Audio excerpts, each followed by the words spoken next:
नमस्कार, न्यूज़ 24 देख रहे हैं आप। मैं हूं आपके साथ डॉक्टर मीना शर्मा। राजस्थान की राजनीति में अब चर्चा इस बात को लेकर है कि संकल्प पत्र का जो काउंटर है, कांग्रेस का घोषणा पत्र, आखिर उसमें क्या कुछ आने वाला है। गारंटीज जिस तरह की नरेंद्र मोदी सरकार को चुनौती देते हुए राजस्थान के मुख्यमंत्री अशोक गहलोत ने जनता के सामने देने के वादे किए हैं और गारंटीज को लेकर जितनी लंबी प्रक्रिया इस वक्त देखी जा रही है, चुनावी घोषणा पत्र कांग्रेस पार्टी का जो है वो भी लगभग उन्हीं सब गारंटीज पर केंद्रित होगा। तो चुनाव घोषणा पत्र जो कल जारी करने वाली है कांग्रेस पार्टी, उसको लेकर क्या कुछ राजस्थान की जनता के जहन में, राजनीतिक विश्लेषकों के और राजनीतिक दलों के जहन में चल रहा है, ये जानने की कोशिश करेंगे हम अगले 1 घंटे में हमारे खास मेहमानों के साथ। पौरुष भारद्वाज कांग्रेस के प्रवक्ता हमारे साथ है, राजीव जैन जी वरिष्ठ पत्रकार हैं, हमारे साथ जगदीश शर्मा जी हैं, वरिष्ठ पत्रकार हैं, और साथ ही चंद्रमुखी रेपस्वाल जो है वो कांग्रेस पार्टी की प्रवक्ता कुछ ही देर में जुड़ चुकी हैं। आप सभी का बहुत-बहुत स्वागत है। बीजेपी के प्रवक्ता भी जुड़ने वाले हैं। उनकी ये शिकायत है कि घोषणा पत्र तो आया ही नहीं, तो क्या बात करें। वैसे ये लाजमी भी है कहना उनका कि भाई घोषणा पत्र आखिर आज 20 तारीख है, 21 तारीख कल आते-आते घोषणा पत्र, जो कांग्रेस पार्टी 2 महीने पहले कैंडिडेट्स की बात कर रही थी, उस कांग्रेस पार्टी का घोषणा पत्र नहीं बन पाया है अब तक। पौरुष भारद्वाज जी। मीना जी देखिए, मैं आपसे कहना चाहूँगा कि जैसा कि आप कह रहे हैं कि भई घोषणा पत्र हमारा नहीं आया। तो देखिए घोषणा पत्र जो है वो सिर्फ़ एक औपचारिक दस्तावेज़ है जो कि एक सामान्य प्रक्रिया का हिस्सा होता है। बाकी हमारी सरकार की आने वाली इन 5 वर्षों में या फिर 5 वर्षों की आप छोड़िए, आपने जैसा कि देखा विज़न 2030 का डॉक्यूमेंट जो हमारे द्वारा जारी किया गया, तो 2030 तक की हमारी क्या योजना है वो हमारे द्वारा विज़न डॉक्यूमेंट 2030 में बताई गई। और उसके अलावा इस चुनाव की यदि बात करें तो 7 गारंटियों की जिनका ज़िक्र किया गया हमारे द्वारा, जिसमें कि परिवार की महिला मुखिया को 10,000 रुपए देने की साल में बात की गई गृह लक्ष्मी गारंटी योजना के तहत।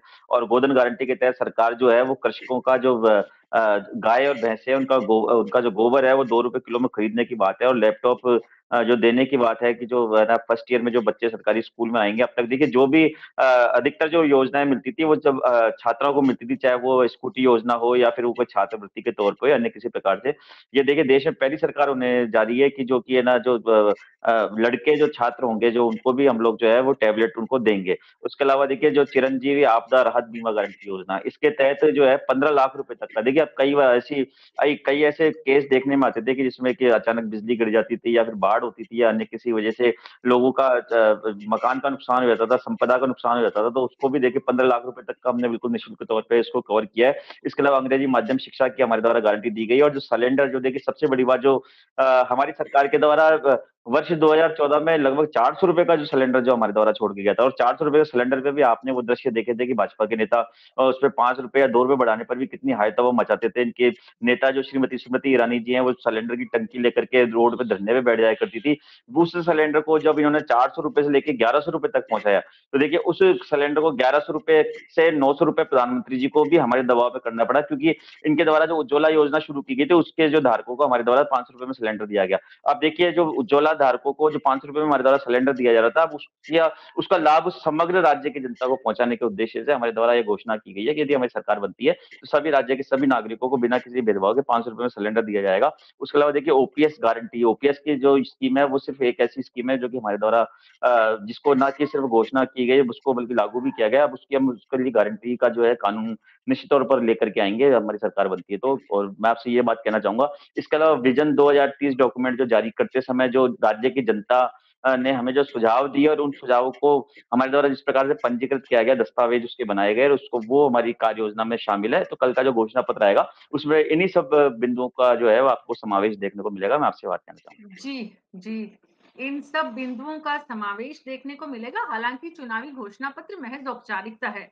मन की बात उनके निकल गई जगदीश शर्मा जी कि चुनावी घोषणा पत्र चुनाव से पहले राजनीतिक दलों द्वारा पारित किया जाना सिर्फ एक औपचारिकता भर है।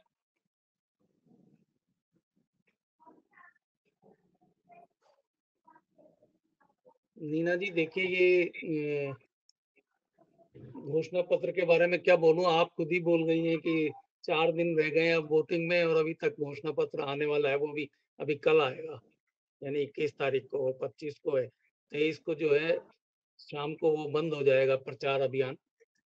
तो घोषणा पत्र क्या करेगा, इतनी घोषणाएं कर दी है कि आदमी कंफ्यूजन हो रहा है कि क्या करें, क्या लें, क्या नहीं छोड़ दें, लैपटॉप लें या गैस का सिलेंडर लें या 25 लाख रुपए की बीमा का सर्टिफिकेट लेकर आए घर पर, या मेरा समझ में नहीं आता है।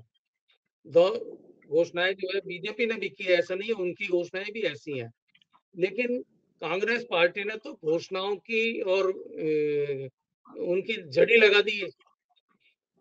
सचमुच में होगा क्या ये? मैं अभी तो ये जानना चाहता हूँ आपसे और पौरुष जी से कि ये सचमुच में होगा क्या? अभी तो हालत ये हो रही है कि ट्रेजरी से सरकारी कर्मचारियों के बिल पास नहीं हो रहे। कई लोग चिल्लाते फिर रहे इधर-उधर की बेटे की या बेटी की शादी करनी है और उसको जो लोन पास हो गया है डिपार्टमेंट से, वो लोन मिल नहीं रहा है, इसलिए कि पैसा नहीं है ट्रेजरी में। हालत तो ये हो रही है और ये घोषणा चंद्रमुखी कर रहे हैं। लाल जी, जगदीश शर्मा जी जो सवाल उठा रहे हैं, खबरें इस तरह की आपके पास भी आती होगी और आप तो कांग्रेस पार्टी के अलायंस में हैं राष्ट्रीय स्तर पर तो आप इस बात को कैसे देखती हैं कि भई एक तरफ इतना बड़ा घोषणाओं का पुलिंदा है और दूसरी तरफ सरकार की माली हालत जो खराब है?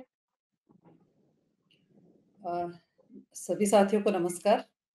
जगदीश जी ने जो बात कही मैं सहमत हूँ इनकी बात से कि कुछ हालात वैसे ही हैं। हम अलायंस में ज़रूर हैं लेकिन जनता के मुद्दों से कभी भी हम दूर नहीं जा सकते। जनता के मुद्दे हमारी प्राथमिकता रहे हैं और अभी भी रहेंगे। अभी जैसे कांग्रेस का घोषणा पत्र आया नहीं है तो उस पे हम ज़्यादा चर्चा नहीं कर पाएँगे, लेकिन संकल्प पत्र जो आया है, उसमें सबसे पहले जैसे हमारा सबसे पहला मुद्दा शिक्षा का मुद्दा रहता है। शिक्षा पे इन्होंने बताया कि केजी से पीजी तक फ्री शिक्षा दी जाएगी, तो लास्ट डिबेट में भी मैंने बताया कि काफ़ी जगहों पे मतलब 50-60 हज़ार से ज़्यादा गवर्नमेंट स्कूल्स को बंद कर दिया गया है।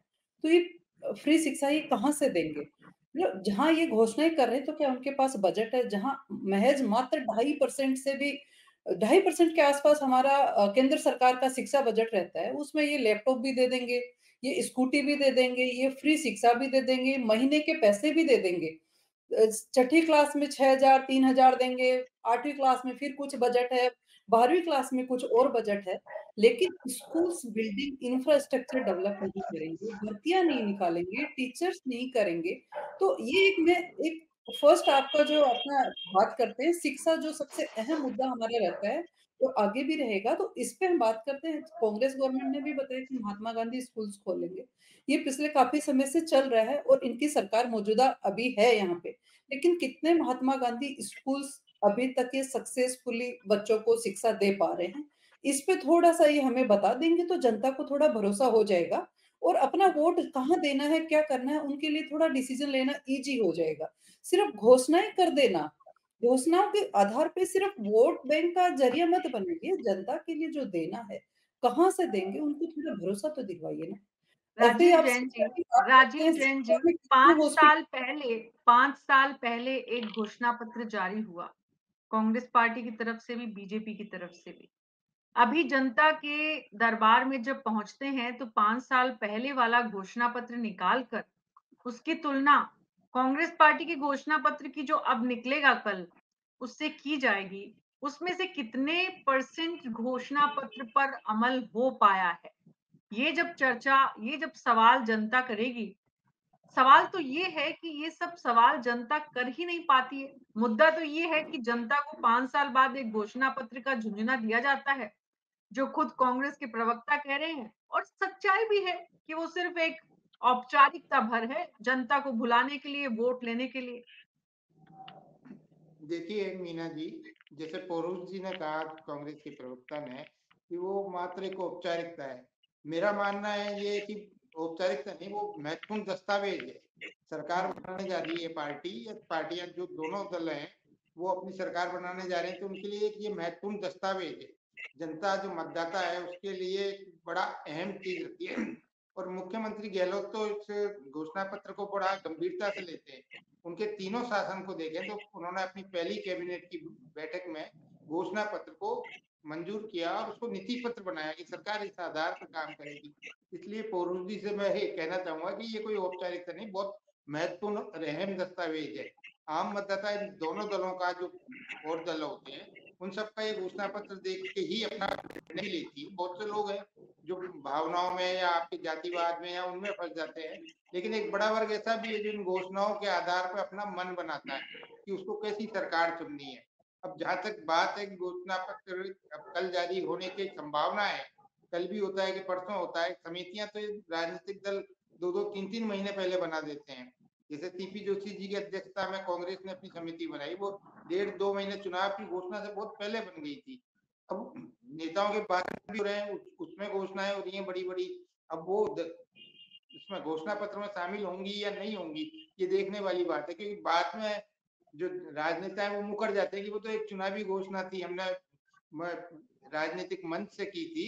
लेकिन घोषणा पत्र एक दस्तावेज होता है, वो सुरक्षित रखा जाता है। जैसे भी आपने पूछा पिछली बार का घोषणा पत्र, कांग्रेस के लोग दावा करते हैं, कांग्रेस के जो बड़े नेता है सरकार में है, वो ये दावा करते हैं कि हमने 90% जो वादे किए थे वो करीब करीब पूरे कर दिए। लेकिन इसमें मीना जी एक टेक्निकल चीज है, ये राजनीतिक दल क्या करते हैं, सत्ता में आने के बाद घोषणा पत्र की याद जब दूसरे ग्रुप दिलाते हैं या मीडिया दिलाता है उनको, या अन्य जो दबाव समूह होते हैं, सामाजिक संगठन होते हैं, वो जब घोषणा पत्र की याद दिलाते हैं तो जब सरकार में बैठा हुआ दल ये देता है कि साहब ये 5 साल में लागू होने वाली चीजें हैं, बहुत सी चीजें इमीडिएट होती हैं। अब जैसे शिक्षा, स्वास्थ्य पे ये सारे दल इतनी बड़ी बड़ी घोषणाएं कर देते हैं, लेकिन वास्तविकता से बहुत दूर रहते हैं। वहां पढ़ाने वाला टीचर चाहिए, स्वास्थ्य के क्षेत्र में डॉक्टर, नर्सिंग स्टाफ ये चाहिए। खाली पड़े आज अस्पताल, डॉक्टरों की जहाँ 40 की स्ट्रेंथ होनी चाहिए थी, वहाँ 8 या 10 डॉक्टर है। नर्सिंग ऐसे ही हर स्टाफ का एक वो है मापदंड, उससे बहुत कम है। तो सुविधाएं तो आम जनता को मिल नहीं पाती हैं। ये घोषणाएं बड़ी बड़ी इनमें भी हो जाती हैं। बजट आता है तब भी सरकार घोषणा कर देती है हर जिले में मेडिकल कॉलेज होगा। अब मेडिकल कॉलेज में पढ़ाने वाले प्रोफेसर ही नहीं है, कोई नहीं है, तो कॉलेज का क्या करना। और उस तरीके से डॉक्टर की, टीचर्स की, जो अन्य स्टाफ की व्यवस्थाएं कहीं नहीं होती है। लेकिन अलग अलग विभाग घोषित कर दिए जाते हैं कि एक निदेशालय बनेगा, फलाना वो बनेगा, लेकिन कोई मतलब का नहीं। 5 साल तक लंबे जो घोषणा पत्र या संकल्प पत्र होते हैं राजनीतिक दलों के, वो पूरे 5 साल तक घसीटते चले जाते हैं कि हम 5 साल में पूरी करेंगे। अब जब आखिरी चुनाव का समय आता है, चुनावी साल आता है, तब कुछ छोटी मोटी घोषणाएं कर दी जाती हैं, औपचारिकता निभा दी जाती है कि साहब हमने ये कर दिया, इतने स्कूल खोल दिए, ये कर दिया, लेकिन सारी व्यवस्थाएं चौपट रहती हैं। और जहां तक मुफ्त वाली चीज है, अब मुफ्त का आकर्षण, मतलब मैं ये कहना चाहूंगा कि ये दिल्ली सरकार जब आम आदमी पार्टी आई, उसने एक चाप दिया, तो अन्य राज्यों में भी ये फैला, अन्य राज्यों में भी इन चीजों को लागू किया गया। लोगों राजनीतिक दल अपने घोषणा पत्रों में इनको शामिल करने लगे, बिजली फ्री मिलेगी, लैपटॉप फ्री मिलेगा, ये मिलेगा। कहीं भी ये चीज सामने नहीं आती कि रोजगार सृजन के लिए किस दिशा में सरकार काम करेगी। सबसे महत्वपूर्ण चीज बिल्कुल। होती है लोगों को रोजगार देखिए, के सवाल साधन। बिल्कुल, बिल्कुल सही सवाल की तरफ आप इस बात को लेकर जा रहे हैं, लेकिन आज़ादी के 75 साल बाद भी आखिर क्या वजह है जगदीश शर्मा जी, उसके बाद मैं पौरुष जी आपके पास आऊँगी। जगदीश शर्मा जी, हर 5 साल में चुनाव होते हैं, हर 5 साल बाद घोषणा पत्र जारी होता है और हर 5 साल में जारी होने के अगले दिन उसे भुला दिया जाता है। क्योंकि पिछले घोषणा पत्र को अगर हम देखें खोलकर और आज अगर उसका मिलान हो, कोई जिम्मेदारी, कोई उत्तरदायित्व, कोई जवाबदेही राजनीतिक दलों की सरकार बनने के बाद नहीं होती क्या? देखिए मीना जी, ये ये हर आदमी महसूस करता होगा, बल्कि हर आदमी तो घोषणा पत्र पे ध्यान भी नहीं देता है, क्या निकल रहा है, क्या नहीं हो रहा है, असल में किया क्या जा रहा है। राहुल गांधी जी ने पिछले चुनाव के दौरान स्टेज से खड़े होकर ये घोषणा की थी, बल्कि और राज्यों में भी की थी कि 1, 2, 3, 4, 10 तक गिनती गिनेंगे और पहली कैबिनेट में किसानों के कर्जे माफ हो जाएंगे। ये जनरल घोषणा थी। किसान आस लगा के बैठे हुए थे कि कर्जे माफ होने वाले हैं, कर्जे माफ होने वाले हैं। बाद में जब सफाई राजस्थान गवर्नमेंट से पूछा गया कि कर्जों का क्या हुआ, बोले इसमें जो है कोऑपरेटिव बैंक है और ये तो हमने कर दिए, समितियों के, सहकारी समितियों का जो कर्जा होता है किसानों का, वो तो हमने कर दिए। बाकी तो जो शेड्यूल्ड बैंक है, केंद्रीय बैंक जो है, वो उन बैंकों का कर्जा तो केंद्र सरकार माफ कर सकती है। अब केंद्र सरकार भी कैसे कर सकती है, पैसा जो स्टैंडिंग बना हुआ है अकाउंट में। तो आपने घोषणा क्यों की थी? लोगों को बेवकूफ बना रहे हो, लोगों को बेवकूफ बनाना चाहते हो या क्या है? राहुल गांधी जी अब दोबारा नहीं कह रहे हैं ये बात कि वो किसानों का क्या हुआ। राजस्थान में 14,000 किसानों की जमीनें एक्वायर कर उनको वो कर लिया गया है। किसान रो रहे हैं बैठकर। आप तो किसानों का कर्जे माफ होने की घोषणा कर रहे हो अपने घोषणा पत्र में, और हो उल्टा रहा है, चाहे वो कोई भी कर रहा हो। मैं तो ये एक उदाहरण कांग्रेस का दिया है, बीजेपी वाले भी करते हैं, आम आदमी पार्टी तो घोषणा करने में बहुत ही माहिर है। खैर, तो इनका क्या किया जाए, इसका पकड़ कौन सकता है बाद में जाकर पार्टी को, या कांग्रेस को, या बीजेपी को, या आम आदमी पार्टी को, या किसी को भी कौन जाकर पकड़ेगा कि भाई आपने ये घोषणा की थी, ये मेरा ये स्टेटमेंट है बैंक का और ये मेरे कर्जे पौरुष माफ करवा भारद्वाज रहे हैं। जी, पौरुष भारद्वाज जी, ये जो बात है कि कौन पकड़ सकता है और किसको पकड़ा जाए, कितने सालों तक आपको लगता है आने वाले दिनों में और जनता को आप ऐसे ही औपचारिकताओं के जाल में उलझाए रखेंगे, वोट बैंक के रूप में उन्हें साधते रहेंगे, चुनाव आते ही उनकी सरकार जब आपको बनानी है तो याद आएगी और सरकार बनते ही भूल जाएंगे? देखिए मीना जी, मैं ना, जैसा कि आपने मेरे से पहला जो मेरी प्रतिक्रिया चाहिए थी और मैंने जो प्रतिक्रिया दी थी कि जिसमें मैंने कहा था कि आपको उसकी आप सभी द्वारा मुझे लग रहा है कि शायद मेरे समझाने में कमी हो गई, क्योंकि आप सब लोग विद्वान लोग बैठे हैं। मैं ये नहीं कह सकता कि आप लोगों के समझने में कमी रही, शायद मेरे समझाने में कमी रही। मैं आपसे ये कहना चाहूंगा कि मैंने आपसे ये बात कही थी कि हमारी सरकार का घोषणा पत्र क्या होने जा रहा है। तो वो चीज जो है वो 7 गारंटियों के माध्यम से और विजन डॉक्यूमेंट 2030 के माध्यम से सबको पता है, इसलिए हमारा घोषणा पत्र जो है वो सिर्फ एक जारी करना एक औपचारिकता है। तो घोषणा पत्र को मैंने सिर्फ ये नहीं कहा कि ये ना कि वो औपचारिकता है और उसके लिए हम लोग सीरियस नहीं है, या फिर उसके लिए कोई किसी को कोई मतलब नहीं है। तो मैंने उसके साथ में ये लाइन ऐड करी थी। तो मेरी इस बात को एक विस्तृत संदर्भ में समझने की आवश्यकता है। और दूसरी बात देखिए, जैसा कि अभी जगदीश जी ने कहा, तो मैं मतलब ये मेरे लिए बड़े दुर्भाग्य की बात है कि आप ही के चैनल पे नहीं परंतु कई चैनलों पे जो है किसानों के जो कर्जे की माफ की जो बात की उस पे मेरे द्वारा ही नहीं बल्कि हमारे तमाम नेताओं के द्वारा, तमाम प्रवक्ताओं के द्वारा विभिन्न प्लेटफॉर्म पे, चाहे वो मीडिया चैनल्स हो, चाहे वो एक चुनावी सभाएं हो या फिर आम सभाएं हो, उसमें हमारे द्वारा क्लियर की गई इस बात को कि देखिए राहुल गांधी जी द्वारा निश्चित तौर पर वादा किया था, जब हमने कर्जा माफ करने की बात कही थी तो हम निश्चित तौर पर किसानों के समग्र किसानों के कर्जे जो है माफ करने को तैयार थे। परंतु देखिए किसानों के कर्जे दो प्रकार के निकल के आए, एक तो जो सहकारी बैंकों के निकल के आए और एक नेशनलाइज बैंकों के निकल के आए। जो सहकारी बैंकों के कर्जे थे वे लगभग 14,000 करोड़ रुपए की राशि के थे, जिसकी वजह से 21 लाख जो किसान उससे लाभान्वित होने थे, तो वो उनको निश्चित तौर पर हमारे द्वारा माफ कर दिया गया। परंतु आप भारतीय जनता पार्टी की नीति देखिए कि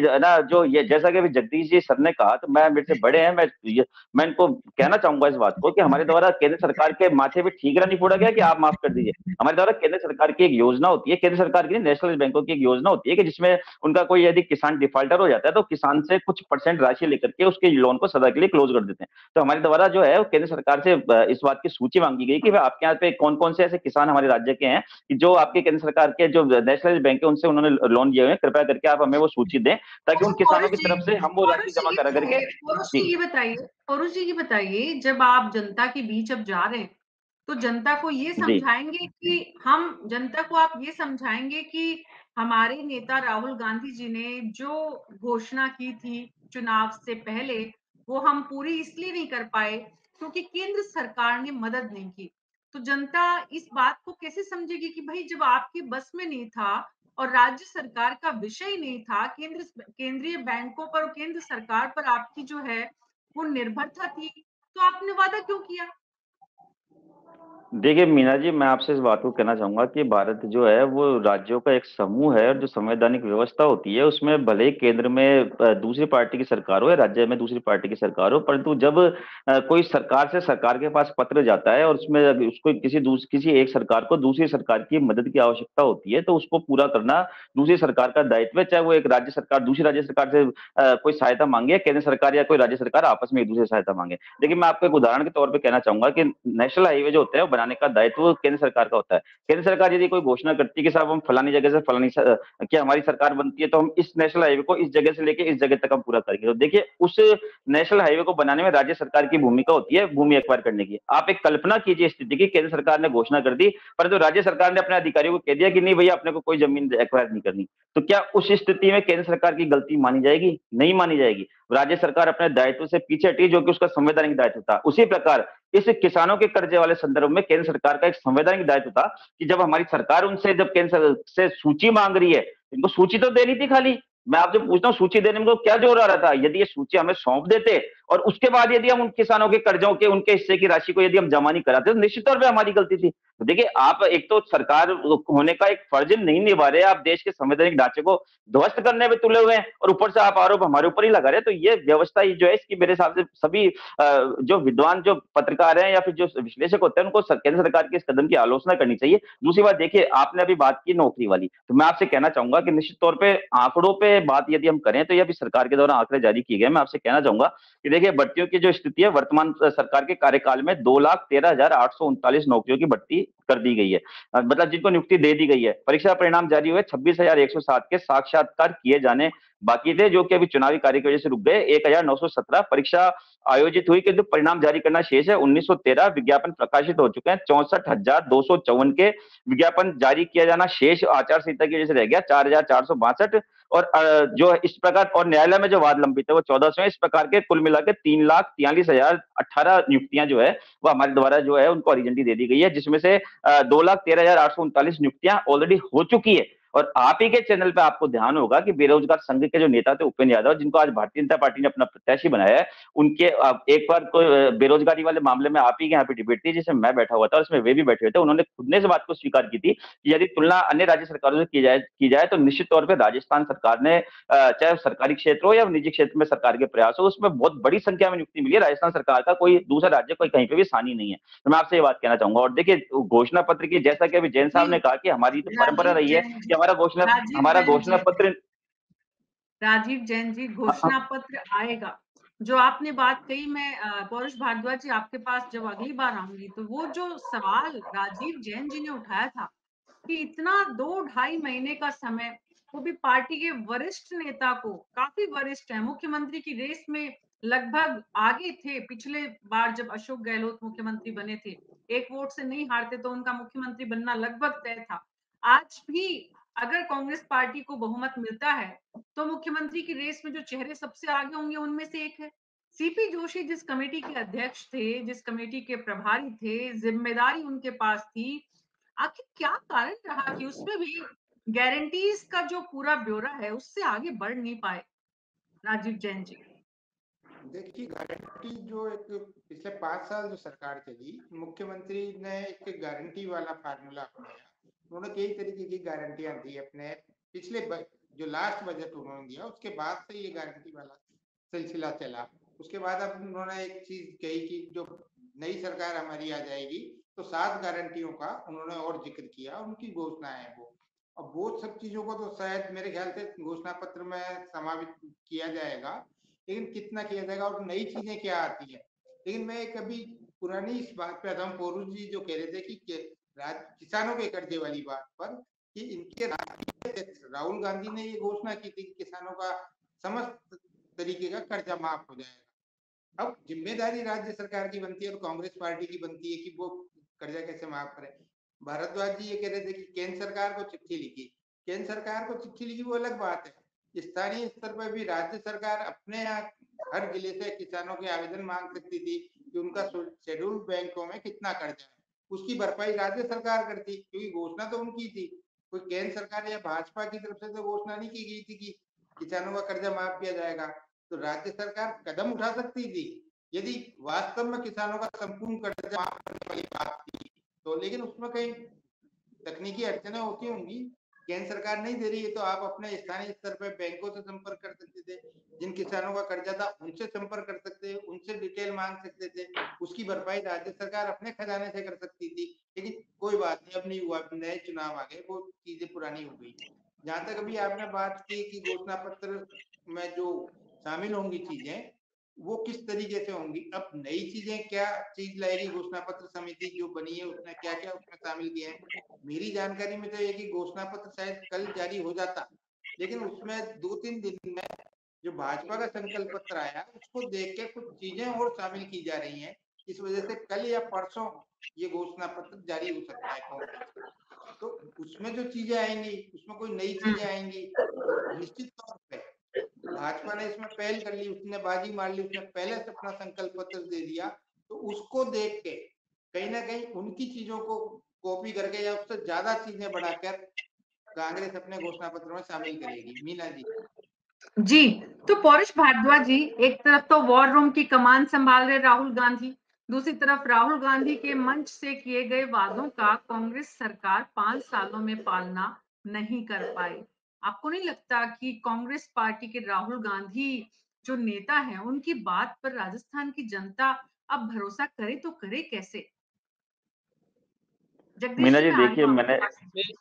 मैं मीना जी एक बार देखिए जैस मीना हाँ, जी, मैं एक बार पौरुष जी, पौरुष जी जगदीश से जी को सुन लेते हैं पहले। हाँ जी। नहीं, ये आपके क्वेश्चन को ही ऐड कर रहा हूँ मैं और पौरुष जी एक साथ ही जवाब दे देंगे। अभी जी। इन्होंने कहा कि केंद्र की भी जिम्मेदारी होती है माफ करने के लिए कर्जों का, शेड्यूल नहीं, माफ बैंकों का करने के लिए नहीं, खिलाने का कर्जा।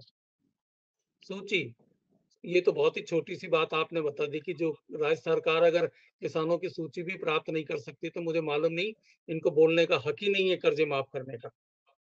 जो केवल किसानों के सूची प्राप्त नहीं कर सकती, वो कैसे कर्जे माफ कर सकती है? तो दूसरी बात कि इन्होंने एक सड़कों का उदाहरण दिया था कि सड़क बनती है। सड़क बनती है तो पहले प्रपोजल बनते हैं, उसमें स्टेट गवर्नमेंट और सेंट्रल गवर्नमेंट दोनों की सहमतियां पहले होती हैं। उसके बाद सड़क नहीं बनती है। उसके बाद तो सारा प्रोजेक्ट जब अप्रूव हो जाता है, तब अप्रूव होने के बाद स्टेट गवर्नमेंट को अपना काम करना होता है, केंद्र को अपना काम करना होता है। आपने जब किसानों के कर्जे माफ होने की बात की थी, तो क्या अप्रूवल लिया था क्या सेंट्रल गवर्नमेंट से कि आप ये कर्जा हमारी मदद कर दीजिएगा, हम राजस्थान के किसानों को थोड़ा-सा लाभ देना चाहते हैं, वो कर्जे से बहुत दबे हुए हैं, आत्महत्या कर रहे हैं, ये हो रहा है। तो कोई जब कुछ किया ही नहीं, एक्सरसाइज कुछ हुई नहीं है, यहाँ तक कि सूची भी आपके पास नहीं थी, तो फिर किस तरह का कर्जा माफ कर रहे थे? या केवल एक स्टेज पर खड़े होकर अनाउंस कर रहे थे? या आपको नहीं आपने लगता केवल अपना पौरुष भारद्वाज जी की जनता ये सवाल करेगी? जगदीश शर्मा जी जिस बात की तरफ इशारा कर रहे हैं, जनता को भी तो जनता ने तो भुगता है, भुक्तभोगी है। तो वो इस सवाल को ज़्यादा अपने जब चुनाव में वोट देने जाएगी तो याद रखेगी। मीना जी देखिए, जैसा कि मैंने अपने अब से पहले वाले पूर्ववर्ती बात में मैंने ये बात कही थी आपसे कि जो केंद्र सरकार का भी एक दायित्व होता है और जो सरकारें होती है वो सरकार दूसरी सरकार से डील करती है, उस समय वो ये नहीं देखती कि कौन सी पार्टी की सरकार है कौन सी पार्टी की नहीं है। निश्चित तौर पे जो जैन साहब का जो सुझाव था, ये एक सुझाव हो सकता था सरकार के पास में कि सरकार अपने स्तर पर डाटा कलेक्ट करती है, परंतु देखिए जो सरकार का सिस्टम होता है वो यही होता है कि एक ज्यादा आसान सिस्टम होता है और एक ऑथेंटिक सिस्टम होता है कि जिसमें किसी भी तरह का विवाद होने की आशंका नहीं रहती और इसमें किसी भी तरह की कोई घालमेल होने की आशंका नहीं रहती कि केंद्र सरकार को सिर्फ एक सामान्य से एक सूची सौंपनी थी। और देखिए जैसा कि अभी जगदीश जी ने कहा कि साहब है ना, केंद्र सरकार के हाईवे बनता है तो उससे पहले दोनों की सहमति होती है, निश्चित तौर पर दोनों की सहमति होती है। और केंद्र सरकार यदि कोई घोषणा करती है, मैं आपसे पुनः अपनी इस बात को कहना चाहूंगा कि देखिए केंद्र सरकार ने सपोज कीजिए घोषणा कर दी हम फलानी जगह से फलानी जगह तक हाईवे लाइन निकालेंगे, निश्चित तौर पे केंद्र सरकार एक मानसिक तौर पे तैयार है कि भाई राज्य सरकार इसमें सहयोग करेगी और हम इसके साथ जो है प्रपोजल बना लेंगे। अब आप उसी स्थिति की कल्पना कीजिए कि जिस समय जब सहमति बनाने का समय आया उस समय राज्य सरकार ने मना कर दिया कि साहब हम तो नहीं देते आपको सहमति, कर लो आप बना लो अपने आप। तो ये कि ये जो है वो एक जो फेडरल ढांचा है उसको बिखेरने वाली बात है और मेरे हिसाब से निश्चित तौर पे आपको हमारे ऊपर उंगली उठाई जानी चाहिए और एक लोकतांत्रिक प्रक्रिया में एक लोकतांत्रिक पार्टी हो या सरकार उस पे प्रश्न चिन्ह लगाना चाहिए। परंतु भारतीय जनता पार्टी परंतु मैडम एक मिनट बस एक मिनट में अपनी बात पूरी कर लूं, एक मिनट बस अपनी बात पूरी कर लूं। परंतु आप विश्लेषकों द्वारा केंद्र सरकार के को इस और जरा सा भी एक नहीं बोलना कि भाई या ये सूची मांग रहे थे तो आप दे देते और फिर ये लोग अगर नहीं करते किसानों की तरफ से पैसा जमा तो हम इनको बोलते। तो देखिए एक इस चीज से संबल मिलता है, जनता को भी संबल मिलता। मैं समझता हूं आपका आलोचना करने का हक है, परंतु आपको केंद्र सरकार की भी उतनी आलोचना करनी चाहिए कि भाई आप संघीय ढांचे को क्यों तोड़ रहे हैं। आप आपने सूची तो मांगी थी, दे देते। आपको सूची देने में अगर आपके एक सूची देने से राज्य के किसानों का भला होता है तो उसमें क्या जोर आ रहा है। देखिए बड़ा काम तो पैसा देना था ना, सूची देना बड़ा काम थोड़ा ना था। पैसा हम देने को तैयार थे और अब से पहले जो डिबेट हुई उसमें आने से पहले सरकार की तरफ से हम भारद्वाज जी, सबसे पहले तो आपको इस बात को समझना होगा कि हमारा काम आलोचना या आरोप लगाना नहीं है। नहीं हमारा काम करनी चाहिए आलोचना। हमारा काम सिर्फ जनता के बीच जो सवाल हैं, जनता के जो मुद्दे हैं, उनको आपके समक्ष रखना है ताकि आप उन मुद्दों को और बेहतर ढंग से एड्रेस कर सके। बात ये है, जनता ये समझना चाहेगी, निश्चित रूप से चुनाव में जब आप जा रहे हैं तो जनता आपसे पूछेगी, बीजेपी से भी पूछेगी। बीजेपी ने जो वादे किए, महंगाई जितना बड़ा मुद्दा बना हुआ है देश में, आपको क्या लगता है कि बीजेपी को पूछा नहीं जाएगा? निश्चित रूप से जनता इस बात का सवाल उठाएगी। लेकिन अब चुनाव राजस्थान के हैं, जहां प्रदेश के चुनाव है, वहां केंद्र सरकार की भूमिका अगर इसलिए सही नहीं थी क्योंकि आपके यहाँ कांग्रेस पार्टी की सरकार थी, तो निश्चित रूप से फिर जनता सोचेगी कि भाई बीजेपी केंद्र में है तो हमें यहाँ पर बीजेपी को समर्थन करना चाहिए ताकि हमारी लाचार सरकार जो रही, क्योंकि केंद्र में दूसरी सरकार थी, काम नहीं हो पाए, तो क्यों ना हम दूसरा मौका उनको दें जिनके केंद्र में भी सरकार है। ये वाजिब सवाल बनेगा ना पौरुष जी। नहीं तो देखिए मीना जी, अगर केंद्र सरकार की जो विश्वसनीयता क्या रही तो वो भी देखी जाएगी ना। आप देखिए, जब केंद्र सरकार जब 2014 में जब भारतीय जनता पार्टी सरकार में आई, उससे पहले इनके घोषणा पत्र में 2 करोड़ रोजगार प्रतिवर्ष देने वाली बात थी, 30 रुपए लीटर आप पेट्रोल दोनों करने को वाली बात थी, मिलाइए, 2022 तक हर सर पे छत मिलाइए देने वाली बात थी। पौरुष जनता भाषा ये क्यों सोचे, जनता ये क्यों सोचेगी कि केंद्र में जिसकी सरकार है हम उसकी राज्य सरकार बनवा दे। जनता ये भी सोच सकती है ना कि अगले साल चुनाव है, हम राजस्थान में कांग्रेस को चुनेंगे, सेंट्रल में भी कांग्रेस की सरकार बनवाएंगे। केंद्र के मुद्दों पर अगर राज्यों की सरकारें तय होती तो ना तो दिल्ली में आम आदमी पार्टी की सरकार होती, ना पंजाब में, ना यहाँ पर आपकी सरकार होती। केंद्र में बीजेपी की सरकार है, वहां मुद्दे अलग हैं, राज्यों के मुद्दे अलग होते हैं। और जनता जो है वो बड़ी समझदार है, वो उसको पता है कि केंद्र में जब वोट देने जाना है तो किसको देना है और राज्य में जब वोट देना है तो किसको देना है। 2018 का चुनाव इस बात का उदाहरण है। कांग्रेस पार्टी की सत्ता राजस्थान में आई, मध्य प्रदेश छत्तीसगढ़ में भी आई, लेकिन केंद्र में जब बात आई तो 25 की 25 सीट बीजेपी के पास गई। अब सवाल ये है कि 200 विधानसभा क्षेत्रों में जब आप जाएंगे, घोषणा पत्र आपका भी है, संकल्प पत्र बीजेपी का भी है, दोनों में से जनता को किसी एक पर थोड़ा ज्यादा विश्वास करना है, क्योंकि पूरा विश्वास तो आपकी बात को हमने गलत नहीं लिया, ये सच्चाई भी है। अगर आप चुनाव से 3 दिन पहले या 7 दिन पहले, बीजेपी 7 दिन पहले संकल्प पत्र लेकर आई और आप 3 दिन पहले लाएंगे, दोनों में कोई ज्यादा फर्क थोड़ी है। मुद्दा तो ये है कि जो बहुत इंपॉर्टेंट काम है राजनीतिक दलों का, घोषणा पत्र जिसमें आप अपना कमिटमेंट दिखाते हैं, आपकी पार्टी का विजन दिखाते हैं। सवाल ये है, लेकिन मैं चंद्रमुखी रेप सवाल आपके पास आना चाहूंगी क्योंकि मीना जी एक जी, मिनट, मीना हाँ जी जी, एक हाँ मिनट, ये जी, प्रसंग चल रहा है ना, ये मैं अभी बैंकिंग सिस्टम का जो प्रसंग चल रहा है ना, इसको जरा और बता देता हूँ, और आगे तक बता देता हूँ। जी, क्या कोई राज्य सरकार इतनी सी बात नहीं जानती कि राजस्थान में कितने किसानों के पास कितना कर्जा है? इसका पता लगाने का क्या क्या क्या तरीका हो सकता है? इसके लिए केंद्र को चिट्ठी लिख दी, बस बात खत्म। राज्य में हर स्टेट में स्टेट की एक बैंकिंग कोऑर्डिनेशन कमेटी होती है जो राजस्थान गवर्नमेंट के साथ ही मिलकर काम करती है कि बताइए हमको क्या काम कैसे करने हैं, कितने लोन देने हैं, कितना क्या करना है। क्या राजस्थान गवर्नमेंट ने बैंकिंग कोऑर्डिनेशन कमेटी को अप्रोच किया? एक सांसद अगर कहीं संसद में क्वेश्चन लगा देता कि वित्त मंत्रालय बताए राजस्थान में किस जिले में किस किस किसान के कितना कितना कर्जा है, तो उसमें सारा जवाब आ जाता। लेकिन अभी भी हम उसी रट को लिए बैठे हुए हैं कि केंद्र सरकार को हमने चिट्ठी लिखी थी, उसका भी फर्ज बनता है, ये होता है वो होता है। आपकी मंशा थी क्या सचमुच में किसानों का कर्ज चंद्रमुखी माफ जी, करने की? आपकी राज्यों में सरकार भी है और जगदीश शर्मा आपके जी बजट जिस का बात की आधा तरफ पैसा है इशारा, वो, जी, नहीं, बजट मैं का तो ये कह आधा रहा हूँ पैसा है, कि आप जमा ही नहीं करा सकते उसको। जी, घोषणा मैं कर तो दी, आपसे जमा ये नहीं बात करा सकते। मैं तो ये बात कहना चाहता हूँ कि सारे प्रश्न जब हमारे ऊपर लग रहे हैं तो केंद्र सरकार से ये प्रश्न किया जाना चाहिए था ना कि भाई आप एक चिट्ठी, आपको एक चिट्ठी का जवाब ही तो देना था खाली। आप एक चिट्ठी का जवाब देते और हम अगर उसको कर्जे को जमा नहीं कराते तो निश्चित तौर पर हमारी गलती वहां थे। केंद्र सरकार से प्रश्न किया जाना चाहिए ना, मैं भारतीय जनता पार्टी से भी प्रश्न किया नहीं नहीं जाना चाहिए ये कि भाई तो आपने इन लोगों ने एक चिट्ठी लिखी, आप उस चिट्ठी का जवाब दे देते, बात खत्म आपकी, फिर उनके आरोप नहीं बिल्कुल चिट्ठी 100% प्रामाणिक होते। चिट्ठी मैं तो ये बता रहा हूँ, चिट्ठी लिखने की जरूरत ही नहीं थी। अगर आपकी मंशा होती तो 50 तरीके से नहीं नहीं, देखिए तरीका एक अलग बात होती है।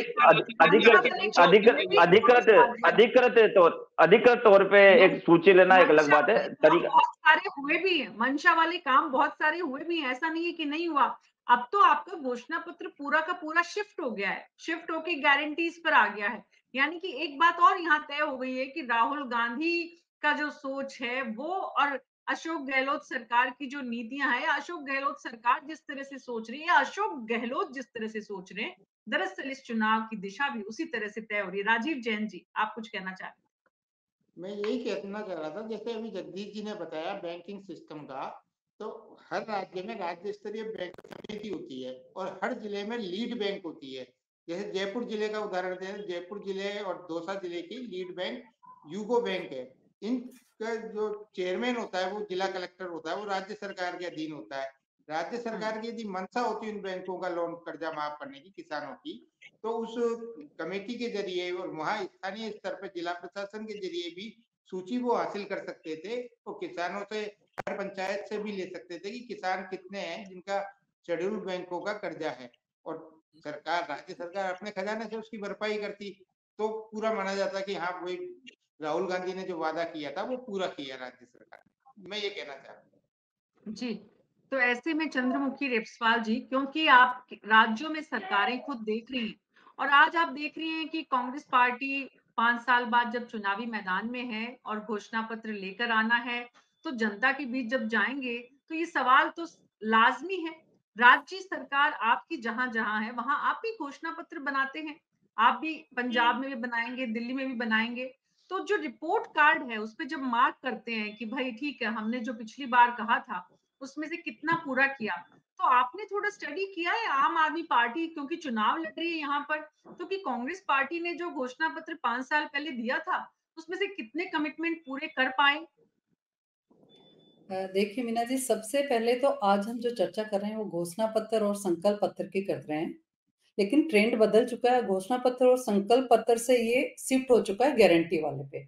और मैं धन्यवाद करना चाहूँगी राजीव जैन जी का और जगदीश शर्मा जी का, जिन्होंने इस चीज़ को बखूबी स्वीकार किया है कि ये शुरुआत जो थी दिल्ली गवर्नमेंट ने की, और आज इसी गारंटी पे हमारे माननीय प्रधानमंत्री जी नरेंद्र मोदी जी काम कर रहे हैं। इसी गारंटी पे हमारी राजस्थान की कांग्रेस अशोक गहलोत सरकार काम कर रही है। तो ये हमारे लिए बहुत ही खुशी की बात है।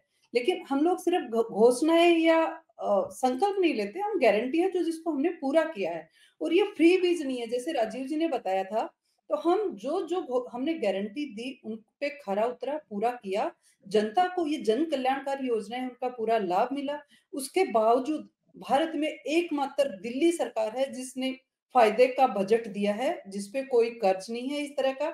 दूसरी बात, जो हमारे संकल्प में था, घोषणाएं नहीं है, सिर्फ वादे नहीं है। हमारा जो मेन उद्देश्य था, जहाँ गरीब का, मजदूर का बच्चा और एक अधिकारी का बच्चा एक डेस्क पे बैठ के पढ़ाई करे, उसमें हम आज सफल हुए हैं। पूरी दुनिया इस चीज को जान चुकी है। हमारा एक दूसरा उद्देश्य था, जन कल्याण में गरीब को या हर किसी नागरिक की जो दूसरी आवश्यकता है, स्वास्थ्य, स्वास्थ्य का जो मोहल्ला क्लिनिक हमने जो मॉडल दिया, उसको हमारी गहलोत सरकार ने भी यहाँ इम्प्लीमेंट करने की कोशिश की। ये हमारा दुर्भाग्य है कि वो नहीं हो पाया, लेकिन फिर भी मैं गहलोत सरकार की सराहना करती हूँ कि जो हमने जन कल्याणकारी योजनाएं लागू की, धरातल पे उतारी और उनसे वो प्रभावित होके उन्होंने एक अच्छा प्रयास किया राजस्थान की जनता को भी देने का। तीसरा हमारा जो था, महिला सुरक्षा या आपराधिक घटनाओं को कम करना। तो आज दिल्ली में सीसीटीवी कैमरे हैं, वो लंदन जैसी सिटी को भी पीछे छोड़ते हैं। केंद्र की सरकार के अधीन आने वाली दिल्ली पुलिस ने इस चीज को स्वीकार किया और इसकी सराहना की है कि दिल्ली के सीसीटीवी कैमरे की वजह से अपराधी तक पहुंचना उनके लिए आसान हो गया है। तीसरा है पानी। पानी के बिना हम कोई नहीं रह सकते। पानी फ्री देना कोई अपराध नहीं है। जहाँ बड़े-बड़े यहाँ पे पूंजीपतियों को लाखों करोड़ों के लोन माफ कर दिए जाते हैं। हमारे बड़े-बड़े नेताओं को है सारी सुविधाएं मिलती, क्या एक आम नागरिक को जिंदा रहने के लिए पानी पीने का अधिकार नहीं है? तो हमारी सरकार ने वो पानी दिया है, कोई फ्री बीज नहीं दी है। बात करते हैं बिजली की, तो बिजली उन्होंने एक सब्सिडी दी है। एक गरीब का, मजदूर का बच्चा आज 3-3, 4-4, 5-5 हज़ार का बिल पे करके वो पढ़ाई नहीं कर सकता। हमारी दिनचर्या पूरी तरह से, जिस तरीके से हमारा फ़ोन के बिना काम नहीं चलता, फ़ोन भी हमारा बिजली से रिचार्ज होता है, तो 24 घंटे और फ्री बिजली उन मजदूर लोगों को एक मिनिमम लिमिट में, ताकि वो वेस्टेज भी नहीं हो, उस पे एक लिमिट लगाई तो उतना ही बिजली की बचत भी हुई है। तो एक पढ़े-लिखे मुख्यमंत्री ने बहुत समझदारी से जन कल्याणकारी योजनाएँ जिस तरीके से उतारी हैं, और आप सब लोग जो भी आज हम लोग डिबेट में हैं, शायद दिल्ली आना-जाना सबका होता रहता होगा, या बहुत सारे हुँ। हमारे रिश्तेदार जानकार दिल्ली में हैं, तो दिल्ली में चाहे वो भाजपा का कार्यकर्ता हो या कोई और दल का चाहने वाला हो, लेकिन जिसको भी पूछेंगे कि पिछले 10 साल में लेकिन दिल्ली में राजस्थान और में मेरा तो आपने इस चीज़ सवाल को स्वीकार राजस्थान के किया लिए है। था चंद्रमुखी जी, राजस्थान में आप चुनाव लड़ रहे हैं। राजस्थान में आपके चुनाव पर सवाल भी उठ रहे हैं। आपके चुनाव राजस्थान को के लेकर चुनाव में सबसे बहुत पहले सारी हमारे बातें हो रही है। मुख्यमंत्री जी, राजस्थान में आम आदमी पार्टी की भूमिका को लेकर बहुत सारी बातें हो रही हैं। आप किसके साथ हैं, किसके पक्ष में हैं, किसके लिए आपके जो कैंडिडेट्स हैं वो काम कर रहे हैं। इस तरह की चर्चाएँ भी बहुत हैं। तो मीना सवाल जी ये है देखिए, हम शर्मा जी। पहले भी मैं बता चुकी हूँ, हम जनता के साथ हैं, जनता के मुद्दों के साथ हैं। जहाँ जनता के मुद्दों की बात आती है, हम जनता के मुद्दों के साथ हैं, वो हमें कहीं भी किसी का भी साथ देना हो। रही बात जो हमने घोषणा पत्र या गारंटी की करते, तो राजस्थान में भी सबसे पहला गारंटी कार्ड अरविंद केजरीवाल जी जयपुर के मानसरोवर के स्टेडियम में लॉन्च करके गए थे, जहां यहाँ 7 गारंटी सबसे पहले वो देके जा चुके हैं। तो सवाल तो उठना लाजमी है। देखो, हमारी जनता है, कुछ ना कुछ तो सवाल आपको सुनना तो पड़ेगा। अच्छा करेंगे तो भी सुनना पड़ेगा, बुरा करेंगे तो भी सुनना पड़ेगा। इन चीजों की हमें बहुत ज्यादा परवाह नहीं। हम हमारे जी, उद्देश्य पे हैं, उस पे काम कर रहे परवाह हैं। और क्या परवाह है, हम परवाह सफल जिस हो रहे दिन हैं और राजनीतिक जल्दी दलों को भविष्य होने लग गई, परवाह जिस जी, दिन राजनीतिक दलों को होने लग गई और जनता ने परवाह करानी शुरू कर दी, उस दिन तो ये जो घोषणा पत्र है ये औपचारिकता रहेंगे नहीं। जगदीश शर्मा जी, मुद्दा ये भी है कि अब ये जो घोषणा पत्र है कांग्रेस पार्टी का खास करके, ये गारंटी पत्र एक तरह से तब्दील हो चुका है। घोषणा पत्र नहीं, ये गारंटी पत्र है। तो ये जो गारंटी पत्र है, घोषणा पत्र से किस रूप में आप अलग देख पा रहे हैं? क्योंकि मुख्यमंत्री ने जो गारंटी का शिगुफा दिया है, या जो गारंटी का नया कार्ड खेला है, ये इस घोषणा पत्र में जो तब्दील होने जा रहा है, ये जनता को कितना लुभा पाएगा?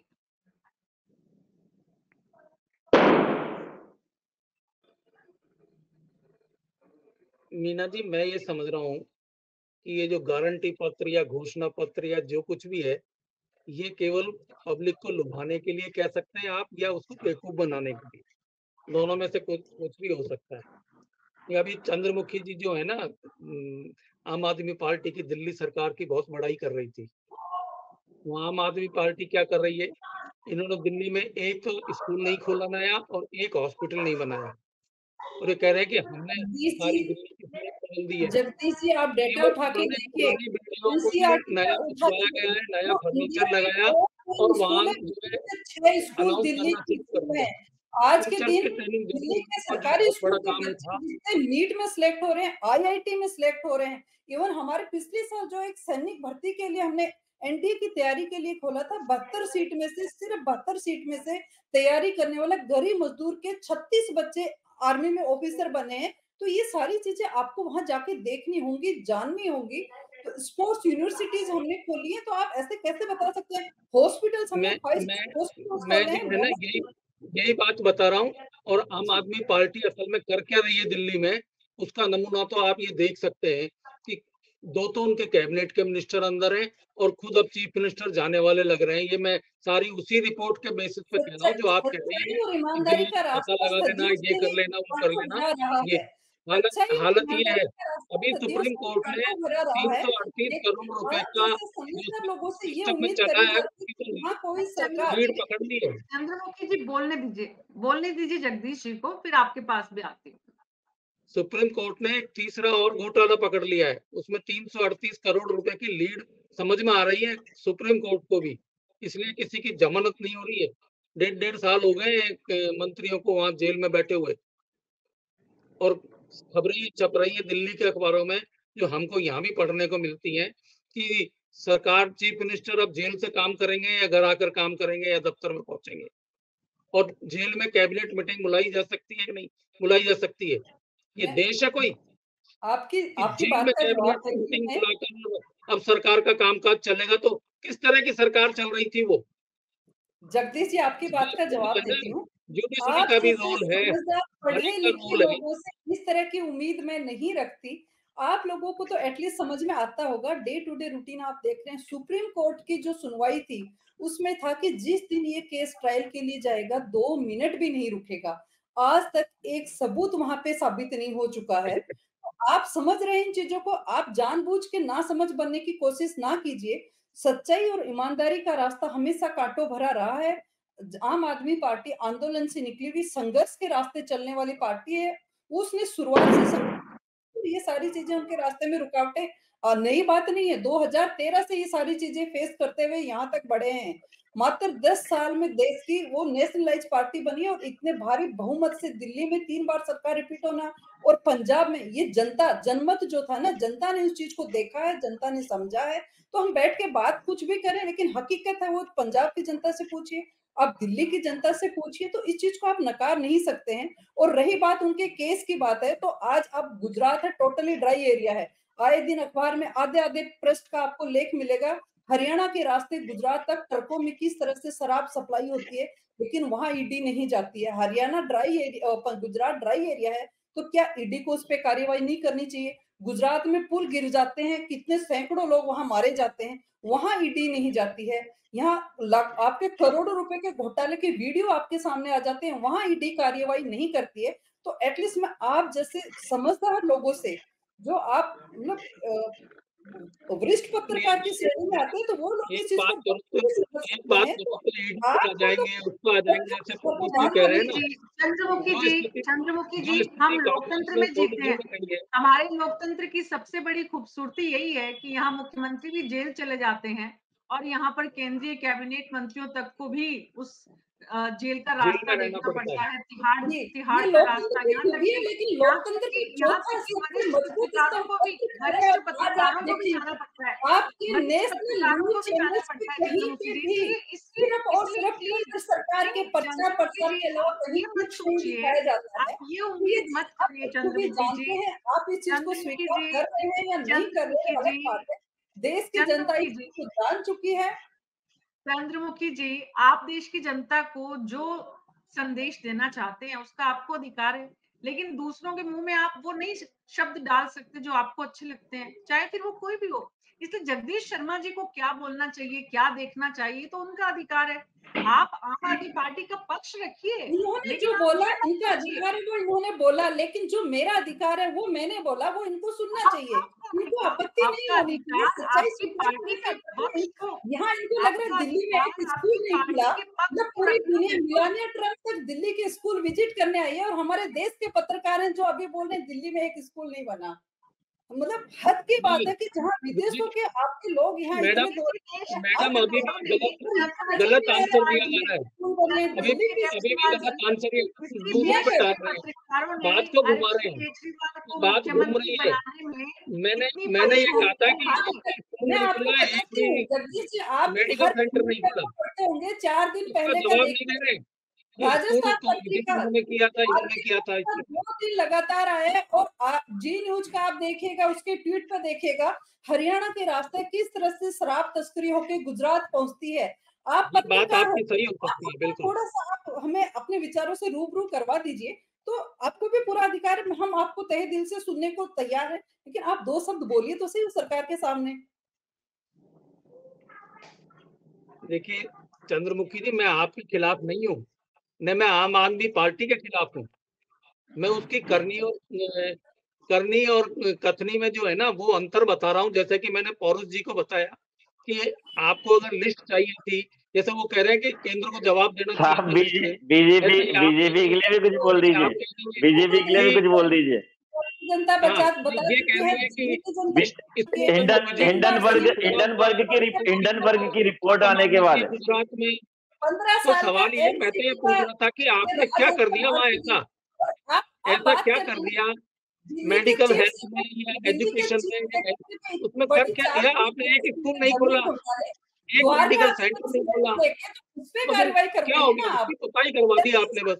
देश सेवा करते हैं ना, चलिए उस पे आप 2 शब्द बोलिए ना। जो जमीन घोटाला हुआ है, दिल्ली के चीफ सेक्रेटरी के बेटे का जो इन्वॉल्वमेंट है, उसमें 850 करोड़ का घोटाला 4 दिन पहले आतिशी जी ने जो फाइल पेश की है, आप उस पे नहीं बोलना चाहेंगे? लेकिन जो काम नहीं, कर दिया उस पे झूठ झाड़ना। जरूर जी, बोलेंगे, लेकिन आतिशी जी को पहले ये बताना चाहिए था कि इनके तुलिक जेल में क्यों बैठे हुए हैं। राजनीति यहाँ शुरू होगी। आपसे मैं उम्मीद चंद्रमुखी जी, करती हूँ कि चंद्रमुखी आप जी, हम लोग जो चंद्रमुखी पॉजिटिव जी, चर्चा करें और जो किया चंद्रमुखी उसकी जी, सराहना करें। नहीं, चंद्रमुखी जी, पहले आपको ये समझना पड़ेगा कि मीडिया को गाइड ना तो आम आदमी पार्टी कर सकती, ना बीजेपी बिल्कुल कर नहीं कर सकती, सकते, ना कांग्रेस कर सकती। ये सभी लोग करने की कोशिश करते हैं।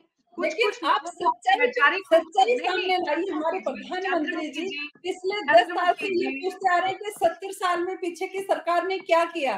पीछे के साल ने 70 साल में जो किया वो ना तो हमारा मीडिया दिखा पाया, ना हमारी सरकार को समझ आया, लेकिन 10 साल में हमारी केंद्र सरकार ने क्या-क्या बेचा, वो भी आपको नहीं नज़र आया, ना केंद्र सरकार को नज़र आया। तो सकारात्मकता को थोड़ा बढ़ावा देंगे तो माहौल एक दूसरे की टांग खींचने से कुछ नहीं होना है। देखिए हमारी अपनी जो भी जिसकी मजबूरियां रही होंगी, मैं नहीं समझती, लेकिन देश के नागरिक हम पहले हैं, तो देश की नागरिकता के नाते हमारा कर्तव्य बनता है सबसे पहले, मैं पार्टी की प्रवक्ता हूँ, मेरा कर्तव्य बनता है, मैं प्रवक्ता बाद में हूँ, देश की नागरिक पहले हूँ। आप सभी पत्रकार महोदय हैं, आपका भी सबसे पहले दायित्व बनता है।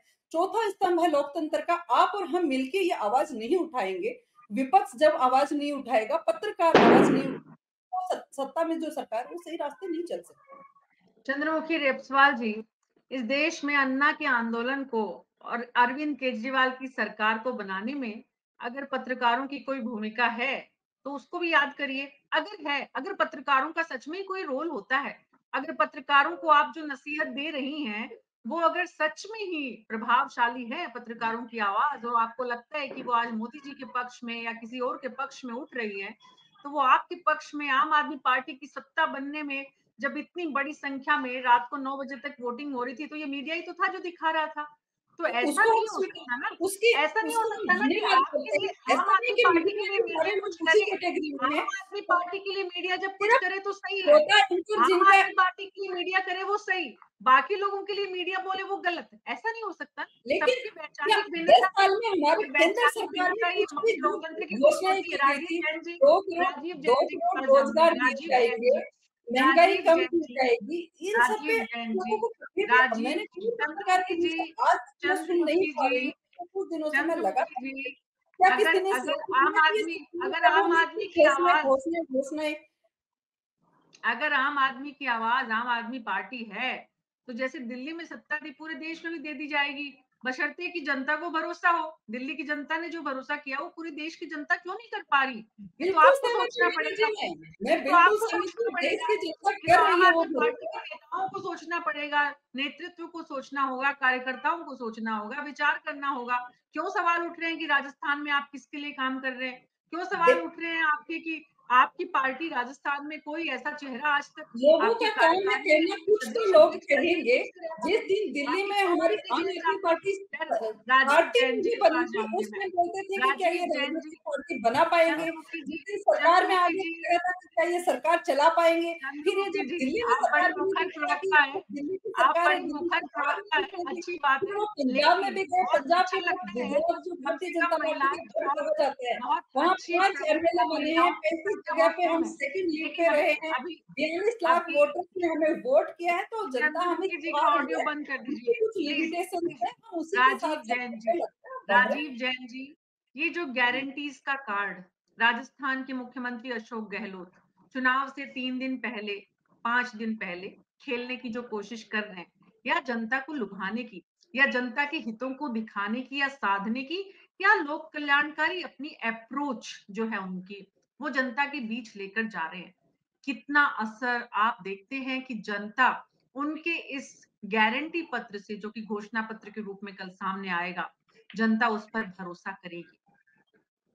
देखिए, निश्चित तौर पे राजनीतिक दलों वो जो कांग्रेस है और मुख्यमंत्री है, उन्होंने जो अपनी गारंटियां दी हैं, उनको लगता है कि जो उनकी गारंटियां हैं उनसे जनता आकर्षित होगी, तो निश्चित रूप से नतीजे बताएंगे उस चीज को कि उनके वादों से, उनकी गारंटियों से, उनके घोषणा पत्र से जनता कितनी आकर्षित हुई। तो ये तो नतीजों में ही सामने आएगा कि भाजपा के संकल्प पत्र पे ज्यादा भरोसा किया या कांग्रेस के गारंटियों और घोषणाओं पर ज्यादा भरोसा किया। तो ये तो आने वाला समय बताए। अभी मैं चंद्रमुखी जी कह रही थी कि आम आदमी पार्टी और मीडिया के लिए, तो मैं ये कहना चाहूंगा कि आम आदमी पार्टी का बेशक पिछला पहला कार्यकाल जो 5 साल का था वो एक सराहनीय था, और उस दौरान काफी मीडिया के लोग आम आदमी पार्टी से भी जुड़े थे। राजस्थान में भी जब राजस्थान का प्रदेश अध्यक्ष बनाया, वो हमारे ही एक मीडिया कर्मी थे, देवेंद्र शास्त्री। फिर बाद का जो पीरियड रहा, उसके बाद पार्टी काफी विवादों में रही, काफी जर्नलिस्टों ने जो आम आदमी पार्टी से जुड़े थे उनको उसको छोड़ा। वो चलो एक अलग मुद्दा है कि वो किस तरीके से लोग जुड़ते हैं या नहीं जुड़ते हैं। तो दिल्ली में भी जानती होंगी ये कि कितने जर्नलिस्ट जुड़े, राजस्थान का जो प्रदेश अध्यक्ष बनाया गया था वो भी कितने बड़े जर्नलिस्ट थे, जगदीश जी भी जानते हैं, आप भी और मैं भी जानते हैं देवेंद्र शास्त्री जी को, प्रदेश अध्यक्ष रहे हैं वो इनके। लेकिन जो गारंटियों वाली बात है उस पर जनता कितना आकर्षित होती है, ये तो समय ही नतीजों से जाहिर होगा मीना जी।